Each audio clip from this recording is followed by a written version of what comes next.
오늘 본문에 보면 이런 말이 나왔지요. 보면 예수님께서 이 땅에 오셔가지고 공생애를 시작하면서 12명을 제자를 불렀어요. 몇 명 불렀다고요? 12명 불렀어요. 그런데 12명 중에 3명이 수제자입니다. 수제자인데 이 수제자들 중에서도 신앙이 또 달라요. 사도 요한 같은 사람은 보면은 예수님을 바짝 따라다니는 사람이에요. 그래서 예수님이 재판받으러 갈 때에도 거기에도 현장까지 들어갔어요. 예수님이 십자가 지는 그 현장까지 가서 물끄러미 예수님의 임종하는 것을 본 사람이 사도 요한입니다. 그리고 자기 예수님의 어머니하고 같이 동행을 했어요. 그런데 예수님께서 이제 십자가 위에서 최후를 맞기 전에 이렇게 말씀한 부분이 있어요. 예수께서 자기의 어머니와 사랑하는 제자가 곁에 서 있는 것을 보시고 자기 어머니에게 말씀하시되 여자여 보소서 아들이니이다 하시고 또 그 제자에게 이르시되 보라 내 어머니라 하신대 그때부터 그 제자가 자기 집에 모시니라 라고 얘기를 해요. 이런 제자가 있었어요. 예수님의 육신의 어머니를 모실 만한 제자가 있었습니다. 그런데 또 한 제자는 베드로입니다. 이 베드로는 큰 소리를 잘 쳐요. 예수님 뭐라고 말씀하시면 저는 죽는 데까지 따라가겠습니다. 예수님이 달 울기 전에 너가 나를 3번 부인한다고 해야 할 때라도 동의하지 않았어요. 아닙니다. 그런데 예수님이 잡혀서 지금 끌려갈 때에 멀찍이 따라갔습니다. 그리고 멀찍이 따라가고 예수님은 가서 재판을 받는 거지요. 그런데 요한은 그 안에까지 따라갔는데 베드로는 멀찍이 따라가다가 그 안에 들어가지 아니하고 하인들과 함께 불을 쬐고 있는 거예요. 불빛에 베드로의 얼굴이 비치니까 한 사람이 그럽니다. 너 예수님께 속했지? 또 한 사람이 그럽니다. 너 그 도당이야? 맞아, 너 그 사람이야. 그래가지고 한 3번 정도를 물으니까 베드로는 그러는 거야. 아니야. 나 그 사람 몰라. 그 사람 몰라. 라고 얘기를 하죠. 성경에 보면 그런 말이 있어요. 누가복음 22장에 나오는 내용인데 한 여종이 베드로의 불빛을 향하여 앉은 것을 보고 주목하여 이르되 이 사람도 그와 함께 있었느니라 하니 베드로가 부인하여 이르되 이 여자여 내가 그를 알지도 못하노라 하더라. 조금 후에 다른 사람이 보고 이르되 너도 그 도당이라 하거늘 베드로가 이르되 이 사람아 나는 아니라 하더라. 1시간쯤 지나 또 한 사람이 장담하여 이르되 이는 갈릴리 사람이니 참으로 그와 함께 있었느니라. 그렇게 얘기를 합니다. 그런데 베드로의 반응은 그래요. 베드로가 이르되 이 사람아 나는 너가 하는 말을 알지도 못하노라 하고 아직 말하고 있을 때에 닭이 곧 울더라. 그렇게 이렇게 부인하는 거예요. 왜? 고문당하는 게 같이 어려움 당하는 게 두려워서 예수님을 3번씩이나 부인하는 거예요. 모른다. 그럴 때 예수님이 예언하신 대로 달기 꼭꼭 하고 웁니다. 그러니까 생각이 났어요. 너가 달 울기 전에 나를 3번 부인한다라고 하는 말이 생각이 나가지고 밖에 나가서 심히 통곡했다는 내용이 있습니다. 그 베드로는 이런 사람이었어요. 심히 통곡했어요. 그런데 예수님이 잡히자마자 또 제자의 무리 같이 기도하러 갔던 사람들은 다 도망갔습니다. 마가복음 14장 50절에 보니까 제자들이 다 예수를 버리고 도망하니라. 그러면 수제자 중에 야고보는 베드로나 요한이나 바넬이 아니고 다 도망가는 무리 속에 들어있단 말이에요. 그런데 또 제자 중에 하나가 있어요. 한 사람이 있는데 그건 누구냐 하면 가룟 유다입니다. 기도해도 안 참석했어요. 기도하는 곳에도 참석하지 않고 늘 가까이 하는 사람이 있다면 예수님을 미워하는 사람들 가까이 하고 그들과 왕래하는 거죠. 그리고 그는 예수님을 따르면서도 늘 세속적인 사상이 붙들려 있어요. 다른 제자들은 예수님을 주여라고 표현했는데 이 가룟 유다는 예수님을 하나님의 아들로 안 믿어요. 그리스도로 안 믿어요. 구주로 안 믿었어요. 랍비여 그럽니다. 랍비여. 그 예수님을 따라다니면서도 늘 세속적이에요. 제자의 반열에 있으면서도 늘 내부적으로 불평하는 거예요. 여러분, 예수님의 제자의 반열이 그렇듯이 오늘날 예수 믿는다고 하는 사람 속에도 이 가룟 유다의 반열에 선 사람이 있습니다. 있는 거예요. 박해자 부정적인 자들과 내통하면서 양심도 진리도 없이 늘 교회를 대적하면서 명예도 없고 뭐도 없고 그렇게 사는 사람도 있어요. 가룟 유다가 그랬어요. 그래서 가룟 유다는 예수님을 팔았어요. 먼저 제안을 한 거예요. 마태복음 26장 15절에 보니까 내가 예수를 너희에게 넘겨주리니 그랬죠. 넘겨주리니 얼마나 주려느냐. 그들이 은 30냥 30을 달아 주거늘.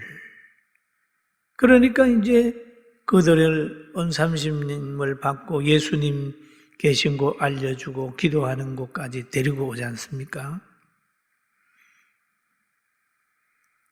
그러면 이 제자들을 보면 네 종류의 제자들이 있는데 가룟 유다와 같은 사람은 유다는 예수님 팔아 돈 벌어서 잘 살려고 했단 말이에요. 그런데 가장 단명했어요.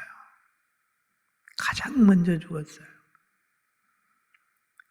여러분, 자기를 위하여 살고자 하면 죽고 주님을 위하여 죽고자 하면 오래 사는 거예요. 예수님의 제자들도 봐도 그래요. 가장 오래 산 사람이 누구냐 하면 사도 요한입니다. 가장 장수했어요. 그런데 이 가룟 유다를 가만히 보면은 예수님이 이렇게 평가했습니다. 인자는 자기에 대하여 기록된 대로 가거니와 인자를 파는 그 사람에게는 하가 있으리로다. 그 사람은 차라리 태어나지 아니하였더라면 제게 좋을 뻔하였느니라 라고 얘기를 하죠. 태어나지 않았으면 좋을 뻔한 사람, 부자가 안 됐으면 좋을 뻔한 사람, 건강하지 않았으면 좋을 뻔한 사람, 정치하는 사람이 안 됐으면 좋을 뻔한 사람 있잖아요. 그러면 그 일 때문에, 그 직분을 맡은 것 때문에 더 비참해지는 사람이 있잖아요. 가룟 유다는 그런 거예요. 차라리 제자가 안 됐으면 좋을 뻔한 사람이에요. 이거는 그런데 예수님은 차라리 태어나지 않았으면 좋을 뻔한 사람이 됐어요. 여러분, 우리는 태어난 것이 영광이고 예수 믿는 것이 영광이고 목사되고 장로되고 찬양되고 교사되고 이렇게 된 것이 영광인 사람 되기를 주의 이름으로 축원합니다. 그리고 오늘 성경 본문에 보니까 야고보는 순교의 제물이 되었습니다. 그때에 헤롯 왕이 손을 들어 교회 중에서 몇 사람을 헤아려 하여 요한의 형제 야고보를 칼로 죽이니. 야고보를 죽였어요. 예수님의 수제자 중에서 있는 야고보를 죽였단 말이에요. 베드로, 요한, 야고보가 수제자 아닙니까? 죽었어요. 그러니까 야고보를 죽이니까 유대인들이 이 일을 기뻐하는 것을 보고 베드로도 잡으려 할세 때는 무교절 기간이라. 야고보를 죽이니까 유대인들이 막 좋아하는 거예요. 좋아하는 거예요. 그러니까 헤롯이 봐라, 유대인들이 좋아하네. 헤롯은 유대인들의 인정을 받아야 되거든요. 그래야 정치하기가 편한 겁니다. 그러니까 유대인들을 또 기쁘게 하려고 베드로를 잡아 가두고 6월절 지나면 다시 공개 처형할 계획을 가지고 있는 겁니다. 헤롯 역시도 세속 정치인 권력자의 속성을 그대로 드러내고 있습니다. 세속 권력자나 정치인들은 선악을 분별하거나 참과 거짓을 생각하는 것보다도 대수가 자기를 지지하는 데 대한 관심이 있단 말이에요.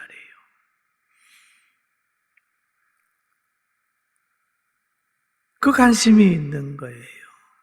그 때문에 그러겠어요.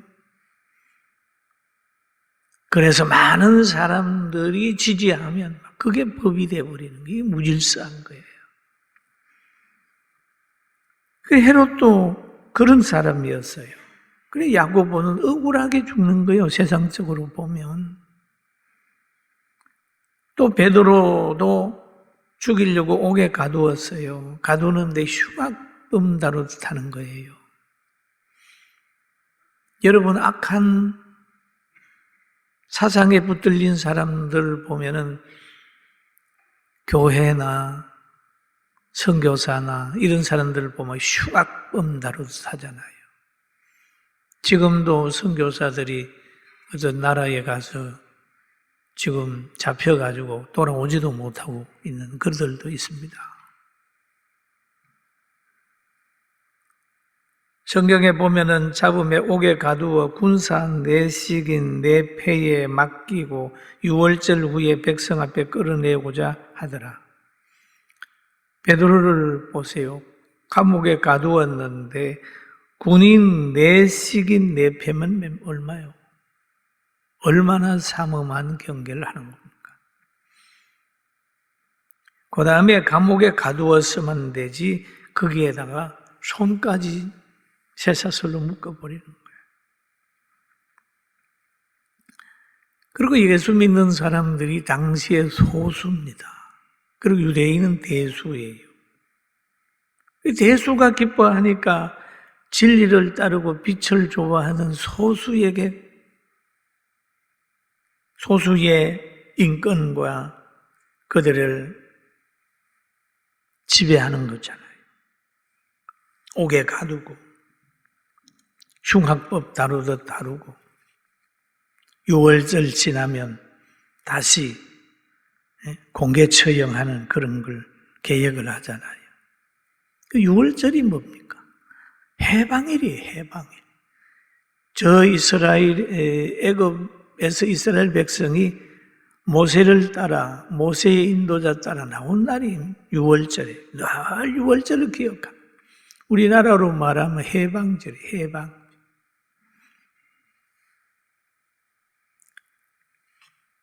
그리고 이제 죽이려고 이제 다 계획을 하고 유대인들에게도 이제 또 한번 홍보했겠지요. 야, 야고보 죽이고 난 후에 좋아하니까 이제 베드로도 죽인다 막 홍보도 됐을 것 같아요.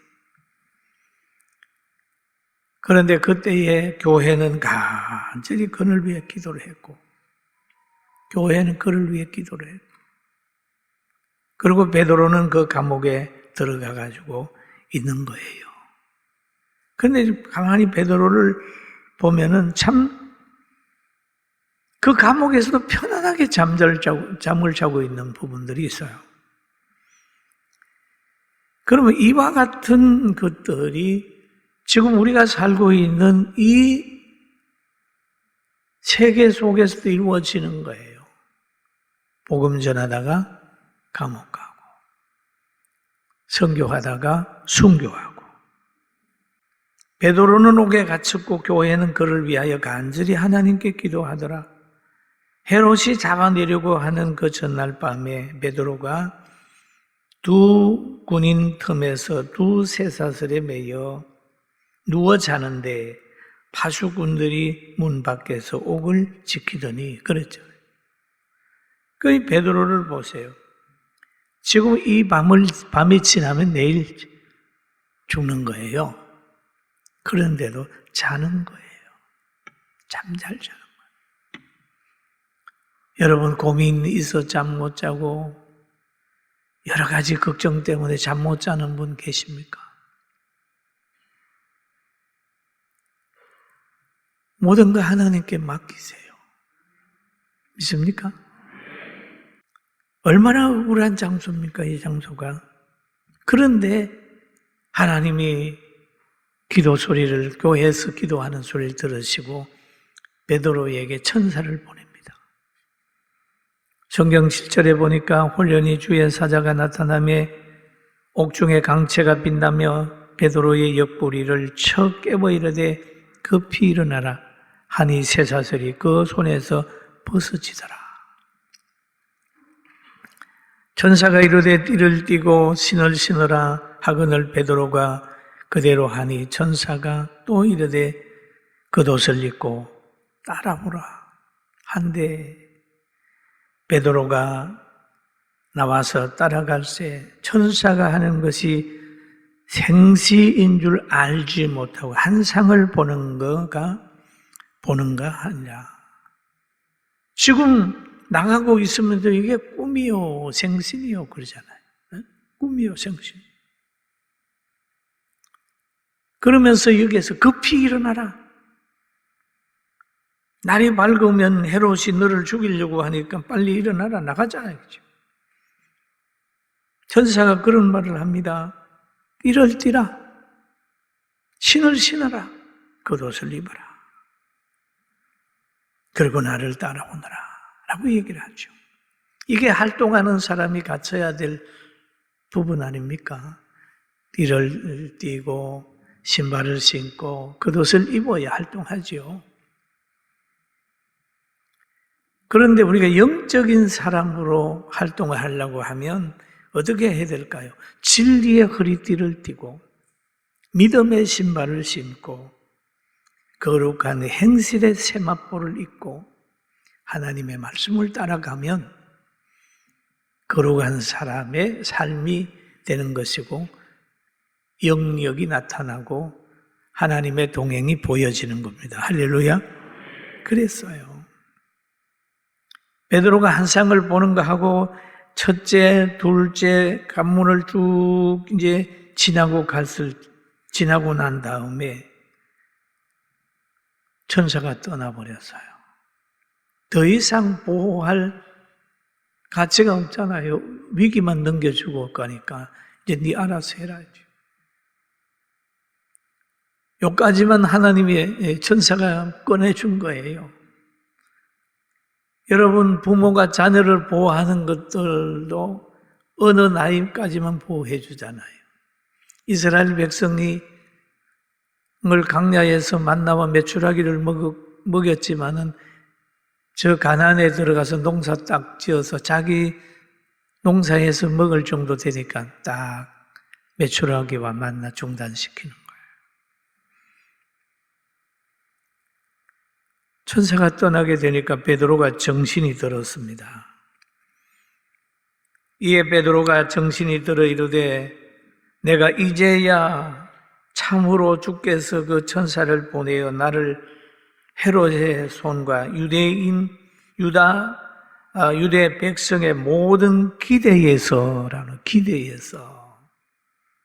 벗어나게 하신 줄 알았노라 라는 얘기를 하죠. 그러니까 능력을 깨달으니까 베드로가 정신이 들어가지고 이제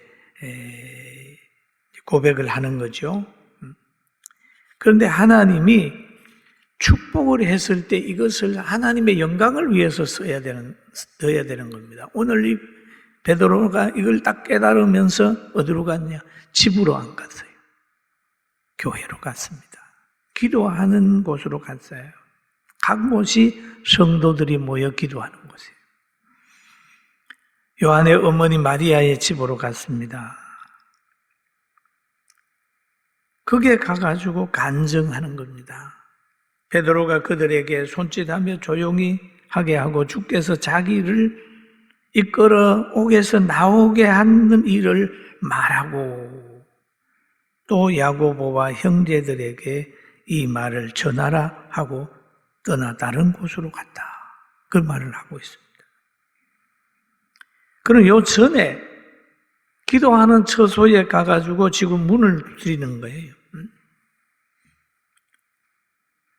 그런데 문을 두드리니까 로데라고 하는 여자아이가 나옵니다. 영접하러 나왔는데 너무너무 예상 밖에 있는 일이 일어나니까 얘도 당황을 해가지고 문도 못 열어주고 안에 들어가가지고 베드로가 왔다고, 베드로 음성이라고 얘기를 하게 되니까 그 안에 있는 사람들이 믿지를 않아요. 왜 안 믿었을까요? 기도하면서도 그들은 이성에 붙잡혀 있는 거예요. 오히려 이 로데라고 하는 아이를 보고 미쳤다고. 베드로가 왜 이 밤중에 여기 오냐고. 이렇게. 왜 그럴까요? 그들은 헤롯을 아는 거예요. 헤롯이 얼마나 악한 왕인데 베드로를 내줄 리가 없지. 그 감옥에 들어가면 아무도 못 나오는데 베드로가 나올 리는 없지라고 하는 그런 생각 때문에 그들은 믿지 않았습니다. 그러나 이 아이가 계속해서 얘기를 하게 되니까 나와서 베드로를 계속 얘기를 하네. 그러면 베드로의 천사다. 이렇게 얘기를 하고 계속 두드리니까 나와서 보고 베드로를 영접해서 들어간 내용이 오늘 본문의 내용인 것입니다. 사랑하는 성도 여러분, 오늘 우리는 기도하면 하나님이 들으시는 줄 믿어야 됩니다. 기도를 하면서도 이거는 깊은 병이니까 안 되는 거야. 저 사람이 저렇게 악한데 되겠어? 경계가 그렇게 삼엄한데 베드로가 어떻게 나와? 그것이 아니라 아무리 그런다 할지라도 하나님의 역사하시면 있으면 이루어진다는 걸 믿어야 돼요. 할렐루야.